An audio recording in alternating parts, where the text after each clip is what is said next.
Welcome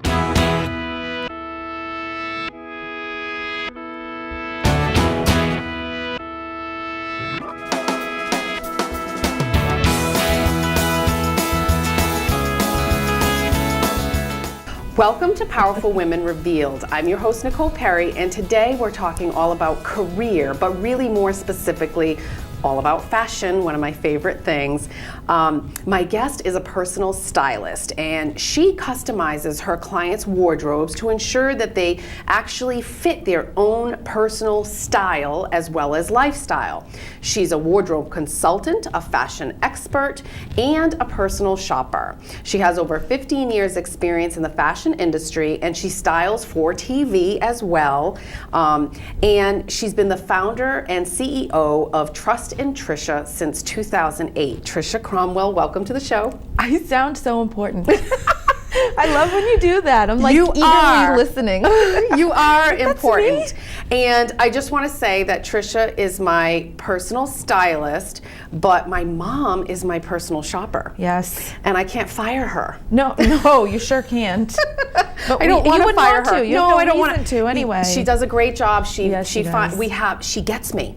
Yeah. Yeah. And she gave me this blouse, I was wondering. I wanted to ask you that too. which I love. She gave me the coat. My coat is from my Aunt Virginia, which is like 60 years old and is that's this is the the coat. one. This is the coat you and I talked about, and it needs Oh. some stitching and some patches and stuff, but I still love it. Yeah. So I want to talk about my blouse real quick because I love the bow.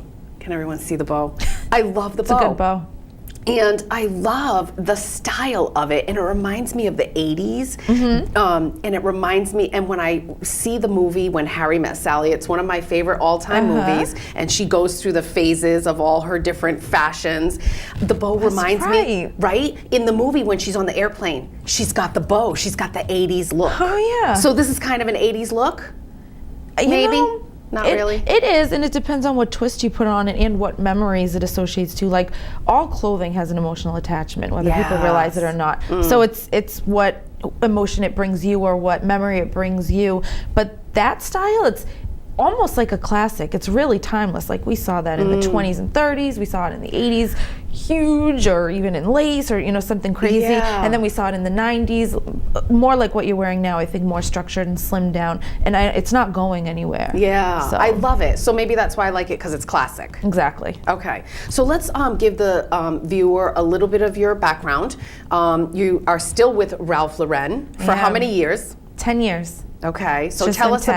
about what you do for Ralph Lauren. So for Ralph Lauren, I cover the New England area. Lauren. Yes. I'm saying it wrong. Everyone does. Oh, it's Ralph Lauren. It is. Okay, I say Lauren. A lot of people, I don't know, try to make it fancier. I don't really know. It's like Target. Yeah, exactly. But that's better than when I first got the job. My grandmother, who we've spoken about and is awesome, told the family I now work for Frank Lauren. So she got a job for a big designer, Frank Lauren. I'm like, Meme, Ralph.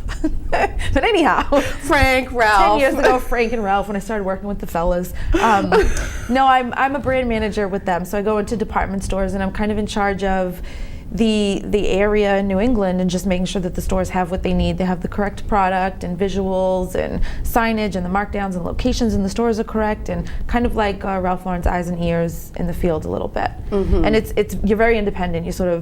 You make your own schedule, you visit your stores. My territory is all of New England. I have 36 stores, so it's kind of up to you to when to visit and look at your business and analyze and see what stores need me, what might be going on in there that I have to go police or fix. And it's sort of, I think it definitely pushed me, even though I always had it in me that I didn't want to listen to anybody's rules and I wanted to work for myself. This definitely gave me the confidence and like a platform where you are in charge of yourself and your business and your results. And this really pushed me to, in 2008, start Trust and Tricia and start styling as a business as well, and working with people like you who are on TV and everyday people who have to get dressed up and face the world and want to look their best and be able to let their ensemble speak for them.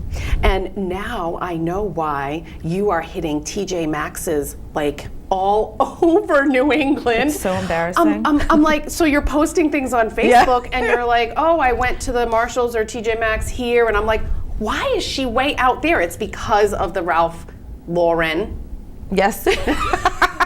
the Ralph Lauren Yes. position that you have. So now I get that. everywhere. Yep. Okay, so I'm you're all everywhere. over New England. Yes. Okay. So I'm able to find all the sales too. Like I kind of know what's going on in what malls and what demographics are in what area. Like where is the best TJ Maxx to get all the brand name stuff, or Yeah. which ones cater to an urban demographic. So it's really cool actually. Okay, Who's so behind all of that. they do have their little niches They within.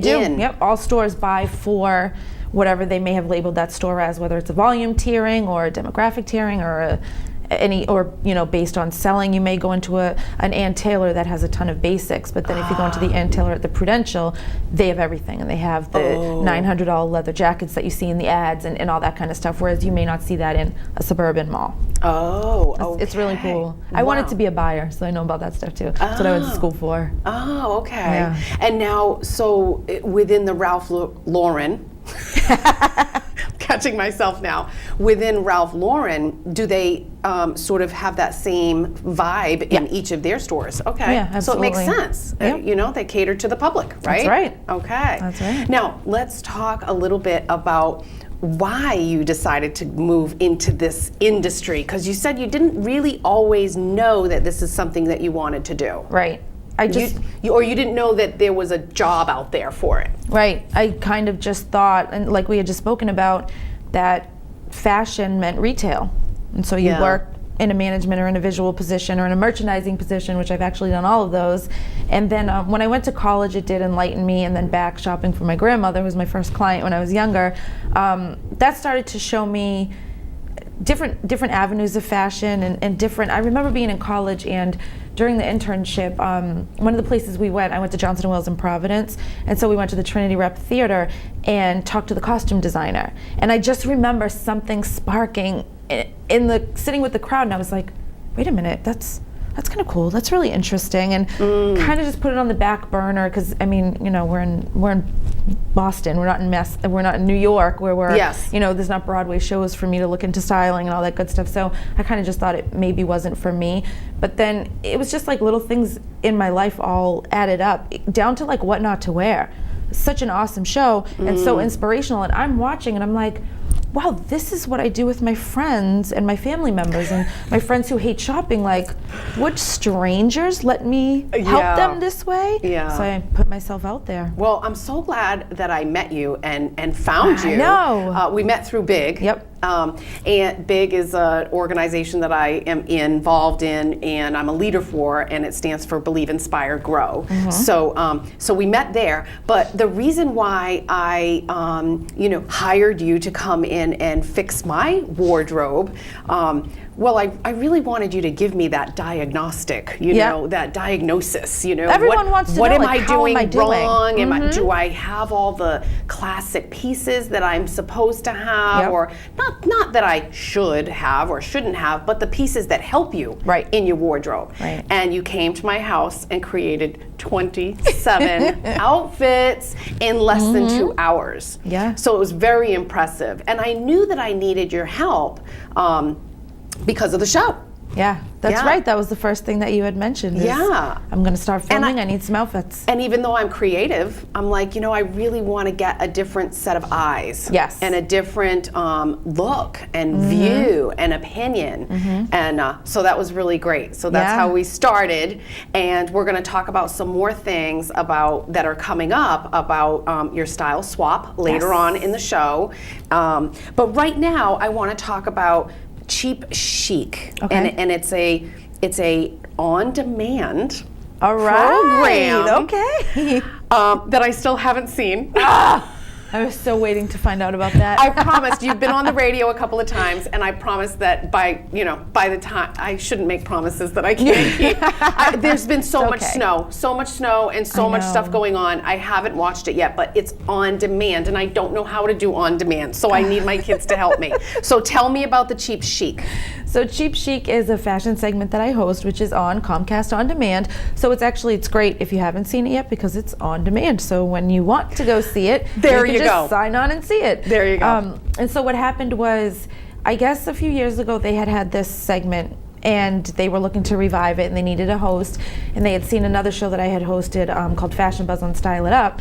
So they reached out to me and asked if I wanted to be involved, and I said yes, and we are now in the 3rd season, I guess you could say, or year of doing it, and I love it. I love that I get to pick the topics, and like I'm involved from, are we shooting in studio, on location, do we need hair and makeup, who are the models, will we be using a live model, a form, where will I pull the looks from, what will the topics be? I'm involved in everything, and they give me so much creative freedom. It's so much fun. Okay, so we're gonna actually talk about, I have some photos with me today that you sent for us to sort of look at some things that are do's and don'ts. And the first one we're gonna look at, and we're going to show this up on the screen, is the suit. So the traditional suit versus the modern suit. Yes. So tell me about this photo, and tell me why is the traditional one a don't? No. It's just traditional. It is. It's definitely not a don't. It's just that I love and am embracing, and I am helping everyone to embrace the modern suit. And the modern suit is actually made up of career separates that you build together as a kind of a 3-in-1 to make a suit. So in the traditional, she's got her navy pinstripe, white shirt underneath, she's buttoned up. I mean, she's ready for a meeting. If you are in the legal field, if you are in finance, that's likely still the way you'd want to go. Okay. But if you're in a situation where... With a cute shoe. Of course.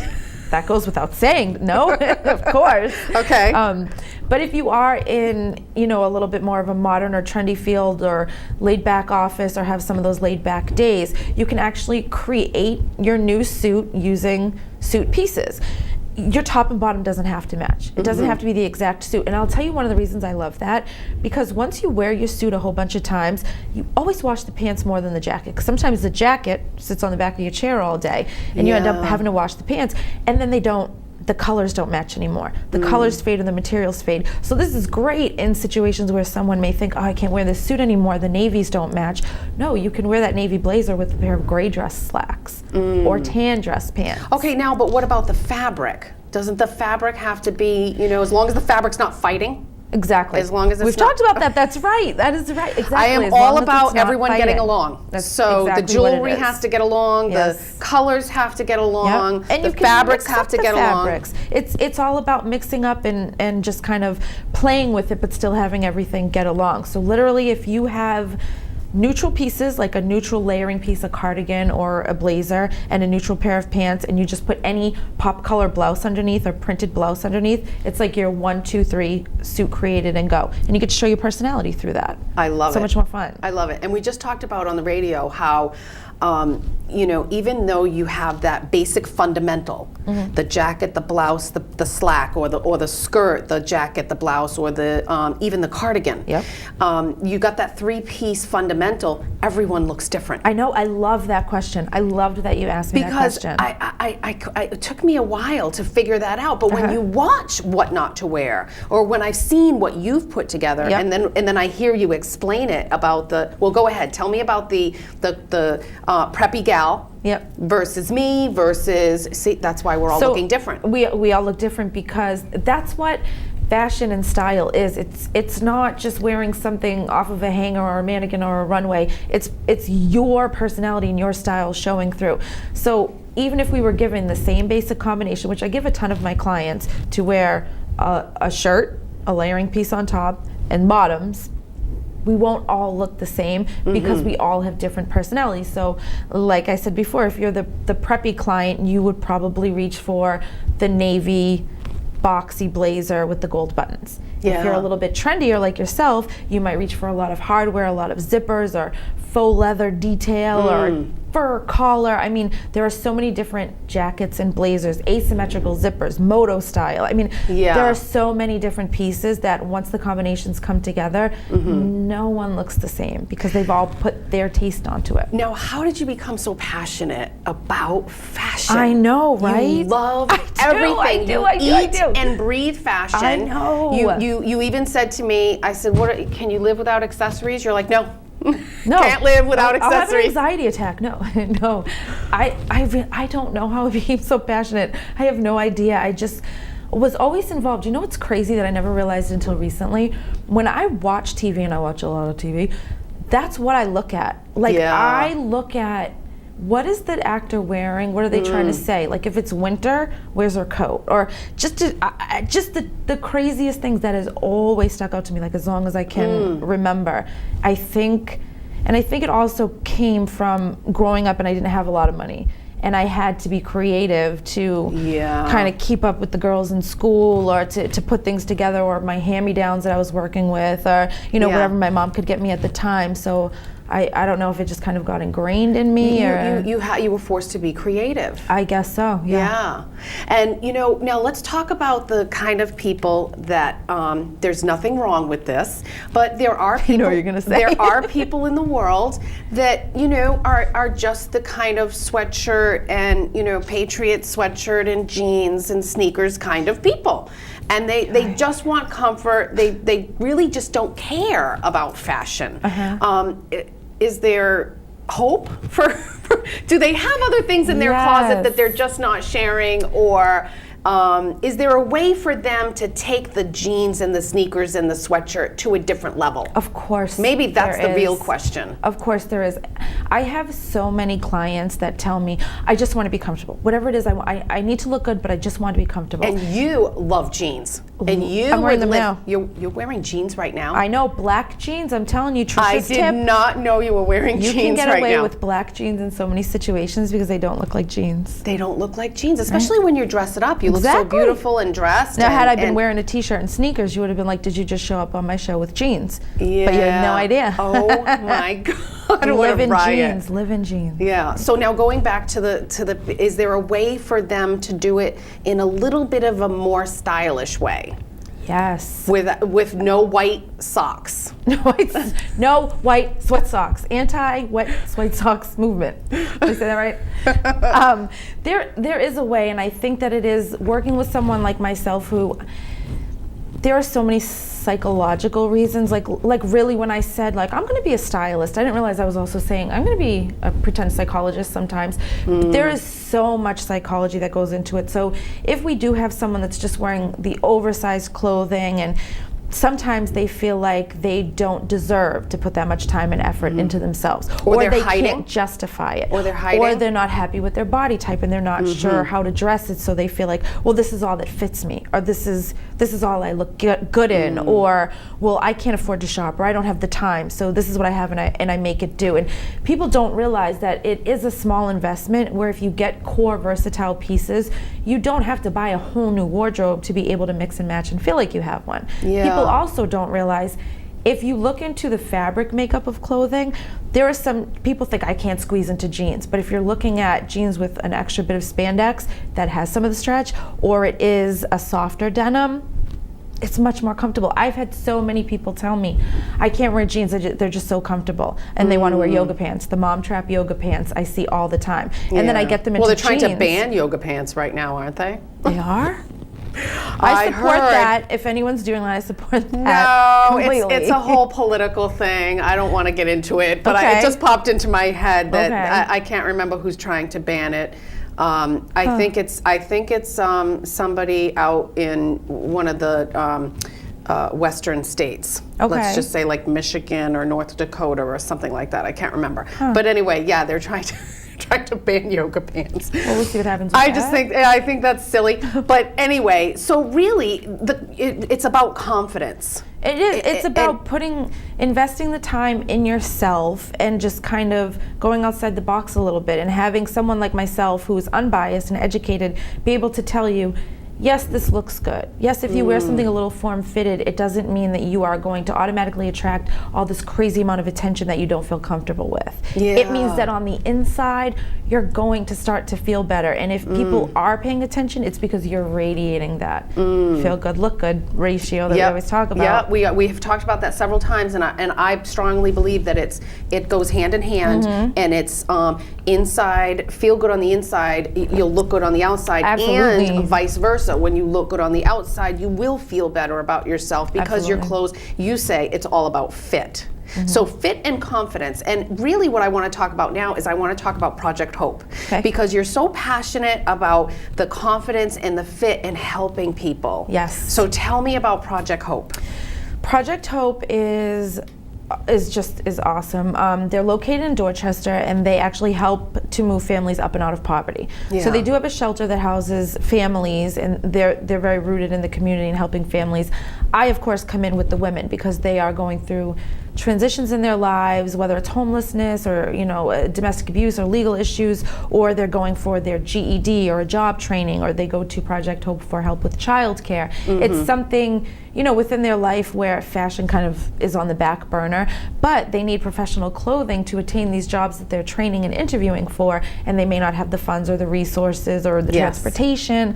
So I work with them to hold fashion workshops and just educate them. This is the pop-up shop. I do that too. So I do. So that's another thing. Yes. Okay. The fashion workshops are presentations just on professional dress, the importance, the do's and don'ts, that kind of thing. And then I set up the pop-up shop with clothing I have donated from my style swap events, and I have the women just come in and shop for free. I set it up like a boutique, and then I work there to style them and dress them. Okay. So we're talking about several different things. I know. And I'm going to summarize right now real quick because I want to go and look at some of these other photos. So you are a wardrobe consultant. Yes. You are a personal stylist. Yes.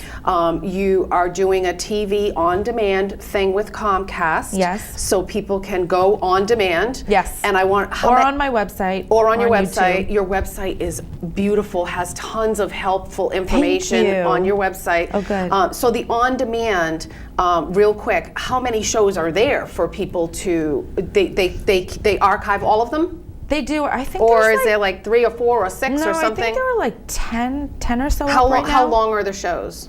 5 minutes. Oh, 5-minute shows. That's awesome. Yep. Okay. So that is the cheap chic. Yes. Okay. And the style swap, which we're going to talk about in a few minutes, not yet, but when you do a style swap, you have clothing left over that you help with the women in Project Hope. Yes. Okay. Awesome.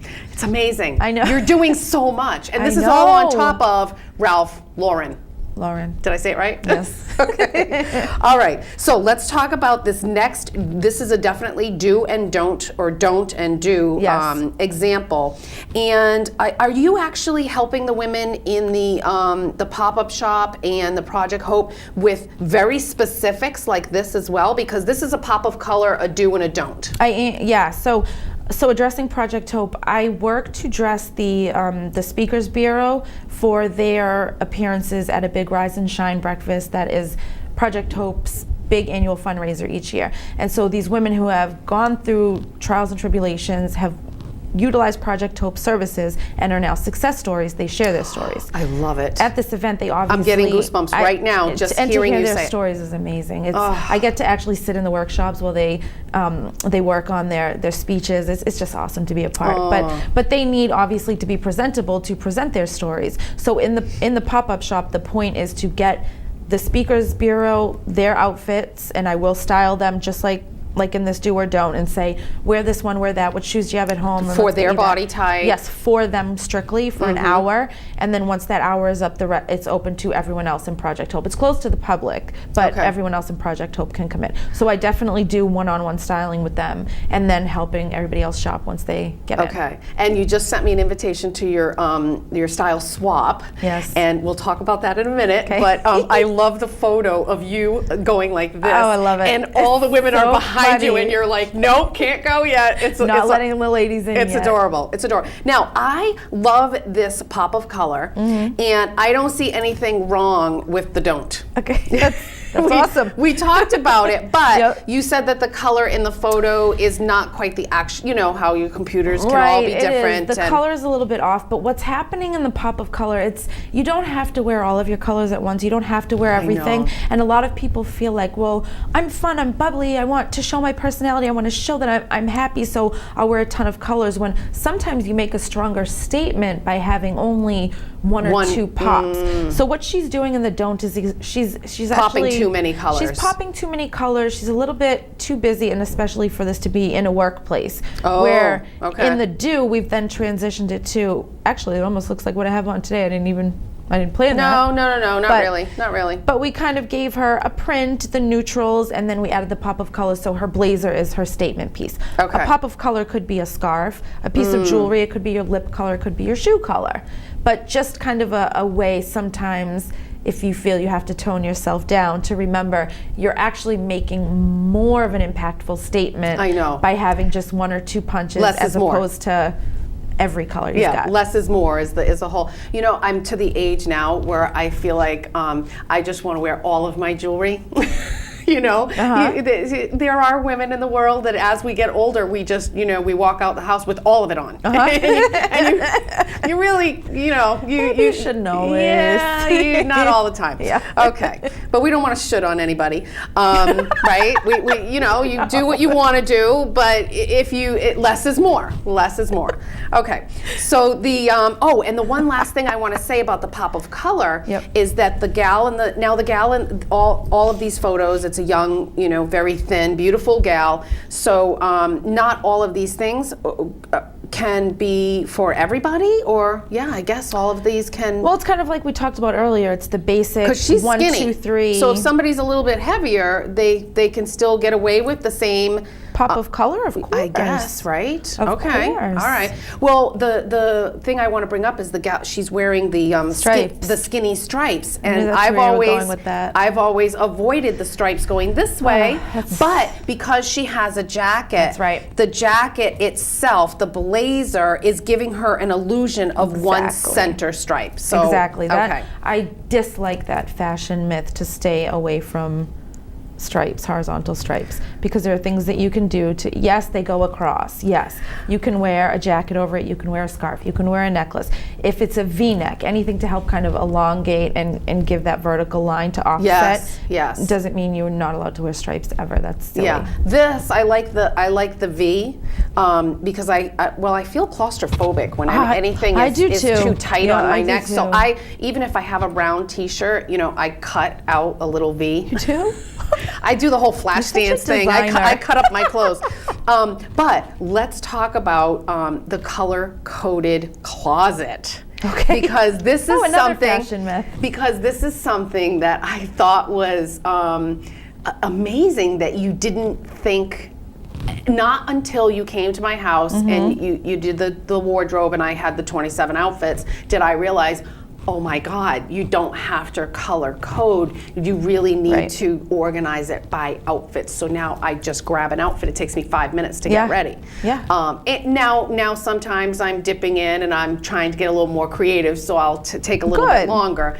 But I thought that was amazing that you didn't necessarily believe in that. No, it's funny too, because whenever someone is, or a lot of people, when they're getting ready to work with me and they're getting, you know, cleaning their closet and cleaning their room and all the stuff you have to do when someone's actually going in your bedroom. Yeah. And they're like, I color coded my closet, and I'm like, you're gonna hate me in about 45 minutes when I take it all apart, because it's so unnecessary. And I think I said this to you, I say this to everyone.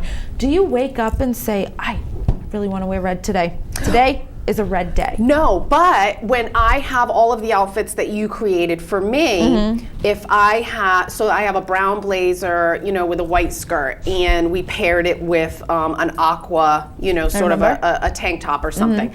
But not feeling like aqua that day, I might swap that out for emerald green. And I might think, I really would like to wear green or red. It's Valentine's. I love that outfit, but it's Valentine's Day. I want to throw in red or something like that. So I do reach for the colors on occasion. So now I have color coded on one side, outfits on the other. That's such a good way to do it. And the color-coded ones are the ones that I'm sort of on the back panel, like I'm not even wearing them. Right. The outfit side is the outfit side. That's the go-to side. Right.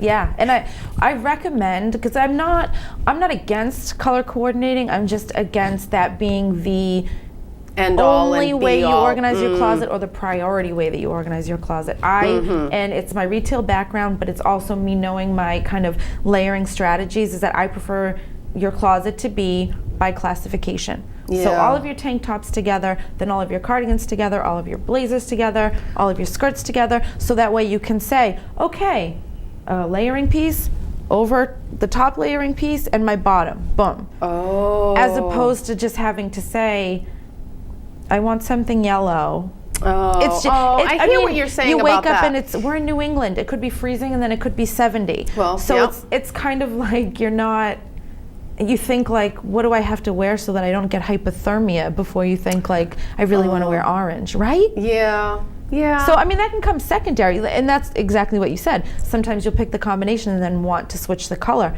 Beautiful. Yeah, Awesome. And yeah. if you then know, I feel like red, and there's my warm color section or my reddish section, awesome. But for you to have a red spaghetti strap shirt next to a red dress, next to a red cardigan, just because they're all red, that doesn't make sense. Okay, yeah, no, that's not what I do. What I do is I have all my dresses in one area, and then those are color coded. Right, and exactly, it's classification first. And then I have all my color. pants and skirts in one area, and those are all color coded, and then all my tops. Yep. But I do mix. I used to separate summer and winter, and I don't do that anymore. That's like another fashion myth, Yeah, kind I of. don't do that anymore Yeah. because I want all my white tank tops, all my white short sleeves, all my white long sleeves, all my white turtlenecks, all my white blazers, everything that's in that white family, and then I move to tans, and then I go all the way to the, and gosh, I don't know where to put leopards. So I'm like, whenever I have prints, I'm like, all right, this kind of goes in here and stick it somewhere. That's funny. So let's talk about, well, I was going to talk about business casual, but since we're talking about prints, let's talk about pattern mixing. Okay, exciting. Pattern mixing. This is a little too much. We're going to show the photos. There's a don't and a do. Why is this a don't? It's a don't because she just has way too much going on, and it's the mixing of the silhouettes, because as you can see, it's kind of a full top and a full skirt tucked in, but then the fact that it also has pattern makes the silhouette that much busier. The colors are just wrong. It's just really clashing. Yeah, So yeah. in order to pattern mix, and I love for women to embrace this because men do it all the time with their ties and pocket squares and argyle socks. I mean, they pattern mix all the time. For women, I think we steer clear a little bit more, and there is a way to do it properly, which is sort of like the don't, and it's first, limit your color choices. I would say stay between 2 and 5 different colors in your entire outfit. Any more than 5 and you could look like the Crayola box. Yeah. And then also to repeat at least one color. So that keeps everything uniform. So as we can see in the do, her skirt is black and white, her top is black and pink, and her cardigan is black and her shoes are black. Yeah. So because we're repeating the black fluidly, it allows that pop and that fun, everyone's getting along, even though we're mixing different prints. Everyone's getting along. I love it, and I love the print, the rose print blouse. I think that's amazing. So nice. All right, let's talk real quick about the professional one. The don't is a cute dress, but it's just way too much leg. It is just not appropriate professionally, and Unless she had a boot. If she had a boot, still not. Because No. of the little slit in the... It's too fitted. it's too fitted. It's too fitted. It's too tight. It's too short, and it's just not appropriate. For business. That's a situation For corporate. Exactly. See, I don't even work in corporate, so I show my tattoos. Right. I dress a little bit edgier because I'm not in a corporate office. Right. But if you are in a bank, If you are, or the Prudential Center, Yes. or what have you, you can't really get away with that. No, and I think it's a common misconception where people, and this is again where fit is super important and why, because people think, well, okay, I have a dress and I have a blazer, so that makes it professional to put the blazer on over it, so I'm good to go, right? Yeah. And that's where it goes back to fit, to say, that dress on her fits her amazing. And like you said, she could add a boot, she could throw on a motorcycle jacket. I mean, she could make it funky, she could make it bohemian, she could put a fur vest not over for the it. office. But for the office, just because you have an office appropriate blazer does not mean if you throw it over any old dress, it makes the dress office appropriate. Okay, now what about the old-fashioned 2-finger rule for the skirt when you're standing? Or 2-finger or 2 inches, like 2 inches below your fingers. or above the knee, or something like that. It's about because the my same. kids go to Rising Tide, so they have rules about okay. what they can wear. They can't wear anything that's bigger than a Post-it. So if you have a pattern, it's okay to have plaids and prints, but as far as graphics, like graphic tees, it can't be bigger than a yellow sticky. a 3-inch yellow sticky. So, you know, the Nike symbol is fine, Huh. the polo symbol is fine, Uh-huh. the alligator is fine, like those kind of things. Not that they're all preppy school, but stripes are fine. Plaids are fine. Yeah, so they have rules. So do you still follow true to those rules as far as a skirt for the business office? Absolutely. You do? Yeah, absolutely. Okay. And it's, I mean, again, there's a great trick. Like if you've got a dress or a skirt that's a little bit short and maybe doesn't exactly reach the bottom of your fingertips, but you pair it with opaque black tights, you can kind of get away with it a little bit more. A little bit more. But if you go and you're just showing the leg for days, Yeah. that's when it could call attention that you're not kind of J-Lo. breaking the rules. Yeah, so it's there's a way to do it, but to say, you know, to stick to a standard, I would absolutely say yes. Going out on a date or with your girlfriends, do what you want, but doesn't mean it's appropriate for the workplace. Okay, so the last one we have to talk about as far as the photos is the business casual. And the don't really looks very sloppy to me. Yeah, and it's just Is it because it's just boring and there's no flair, or what is the specific don't in this photo? the don't is, I just feel like that is, nothing is really fitted or structured. It's a little bit laid back because of the silhouettes and the So color actually palette. the tan pant is probably fine if it were mixed with different shoes, different blouse, Yes. different blazer. Yes. But in this look, And she has, so just to be clear, because I saw it in person, well, I put it together in person intentionally, because the sweater has silver stripes, like silver, like tinsel almost. Oh. And then the pants are actually, tan. they're tan and white, thin stripes. And then those Tory Burch shoes, which she actually got at one of my style swaps, have Cute shoe. a big gold Tory Burch symbol. So Okay. she's got the silver going here, It's the just gold all down, kinds these of- stripes, those stripes. It's just, Yeah. it's just, It doesn't go. nothing is popping. Nothing is standing out. If she walked by you, you might even And her notice hair's a anything. mess. Her hair's a mess. It's a little tousled. It It's is. a little, rolled out of bed look. Yep. And now the do is adorable. It's pulled together, and again, it's using separates in a way that you may not think. Those pants could be worn casually. That shirt could be worn casually, but together and with a tailored blazer and with that shoe, her hair's pulled back, so much more appropriate. Oh, it's a great But a look. fun way to still kind of mix up your more casual pieces. So we are almost out of time. No! We still have time. We still have Okay. time. We got about 6 minutes here. I want to stay all day. I can't believe this is almost over because I could talk about this forever. I know. Now, you have so many strengths that you bring to the table, so much knowledge, so much information. What do you think is your biggest strength when helping your clients? This is a good question too. You have such good questions. I think that my biggest strength, and I like to pride myself in, understanding your life and understanding your personality. And I think it's just the psychology behind it, where I'm not judging, I'm not demanding that you do something that is on the cover of Vogue just because it is. I am really, like I say, a real stylist that helps real people. I mean, Not celebrities. Yes, just the everyday grind and the on the go, and just finding the solutions to having to have a purse, a briefcase, and a toddler in your arm and Yeah. not slip down the driveway. Yeah. And I don't have kids, but I get it. Do you know what I Yeah, mean? So I think yeah. my ability to relate and not judge is a huge asset, because in the fashion industry, things could get a little catty, or Yeah. it is a superficial industry, so I try as much as I can to take the superficial out of it and make it more about how you feel. And it's really important about your fit and to your lifestyle. Yes. And like you said, if you have babies, you're helping them in that area. If you're a businesswoman, you can help in that area.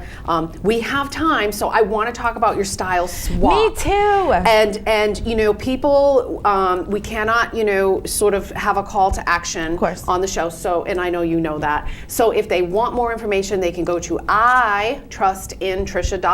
Yes. And we'll put that at the end in the credits. But let's talk about your style swap that's coming up that I'm going to go to. Finally! I can't I'm wait. excited you're finally going to I can't wait to go. So let's talk about what it is. Okay. And if people have more interest, there's information about it on your website too? Absolutely. Okay. So tell us about the style swap.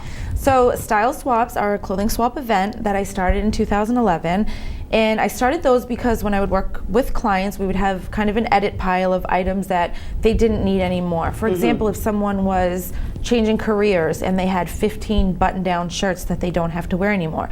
They're great, Banana Republic and Ann Taylor and Pink, expensive shirts, but they don't need them anymore. And it's almost to the clothing, to throw it in a bin in a parking lot doesn't do the clothing as much justice. It's not as satisfying to yourself because you don't know who you've helped. So I kind of felt like I need to bring all my clients together, like my friends and I, or my family members and I share clothes. So I felt like if these women knew each other, they would share, but they don't know each other, so it's my obligation. And I had gone to a few clothing swaps, and I realized what I wanted mine to be. I wanted them to be more upscale. I wanted them to be in the evening as opposed to I don't know, maybe in like a warehouse or something. I want everything to be hanging. I want it to be a shopping experience. I set everything up like it's a boutique. Yes. And I just have other events so that women come out, and it's just about empowering and feeling good, and you get to network with women. And then we let you into the swap where you shop for free, which is kind of crazy. You take out as many items as you brought in.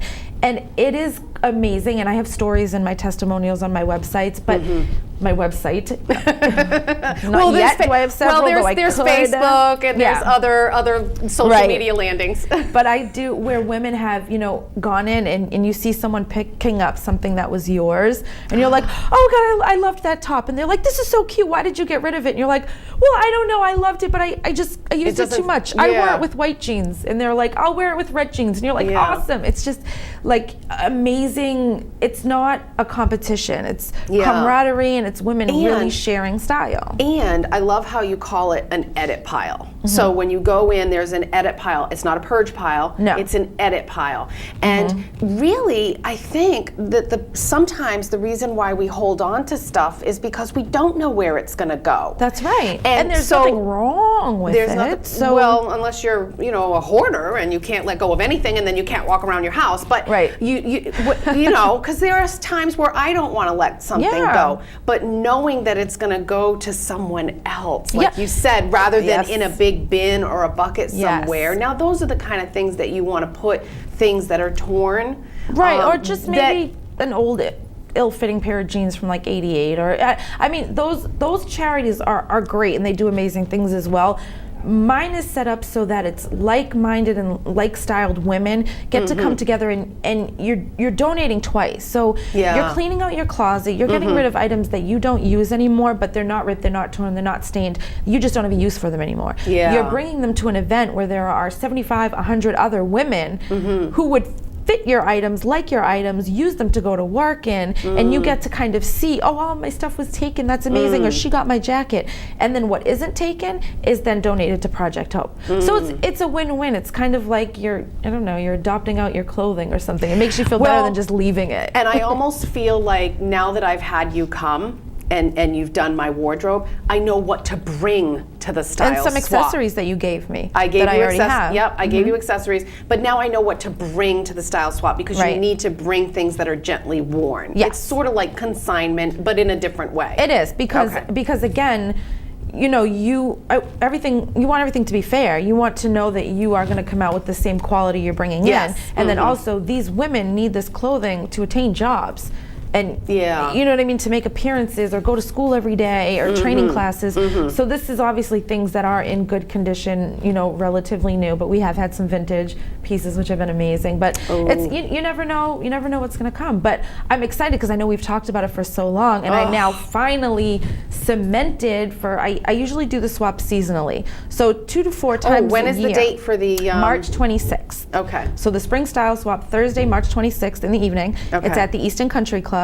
And I partner with Easton Women of Today, and they are a nonprofit as well. Oh, okay. And then the rest of the clothing will go to Project Hope, and in May I set up the pop-up shop. So it's perfect timing, even though I don't believe spring's coming. I know it is, even though if you look outside it's not. But spring is going to come, and it's the time where we are all going to go through our wardrobes and kind of purge, reevaluate, and purge and pick, reevaluate, exactly. So kind of bring the things you don't wear anymore, and you go home with some great new things. And it's a 1-for-1. I mean, you could bring that leopard jacket, and just saying. No.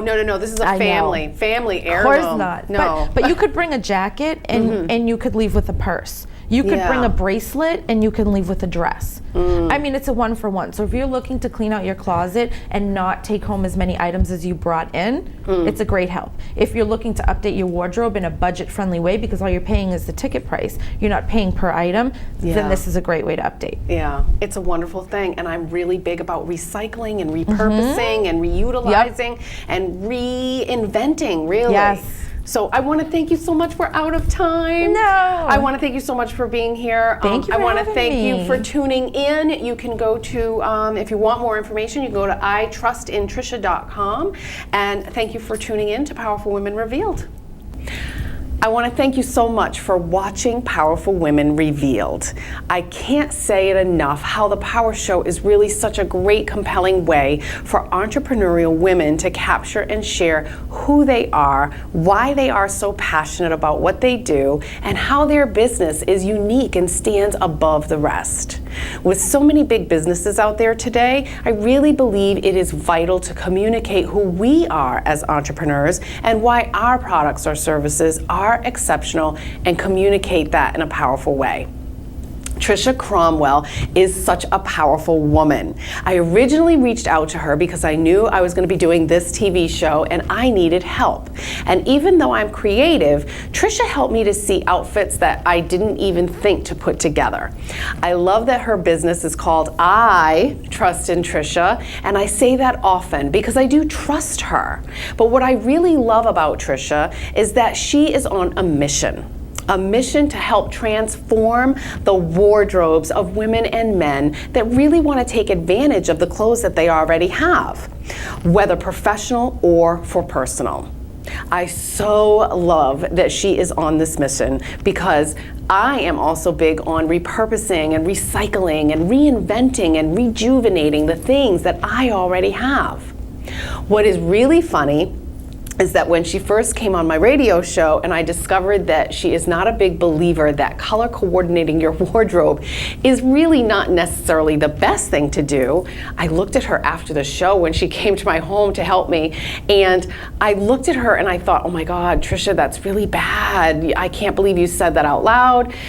You might turn away so many customers. And then not until after she came to my house and I had the entire new 27 outfit wardrobe that I never knew I had, not only the 27 outfits, but all this new ideas and concepts. It was then that the light bulb went off and I totally got it.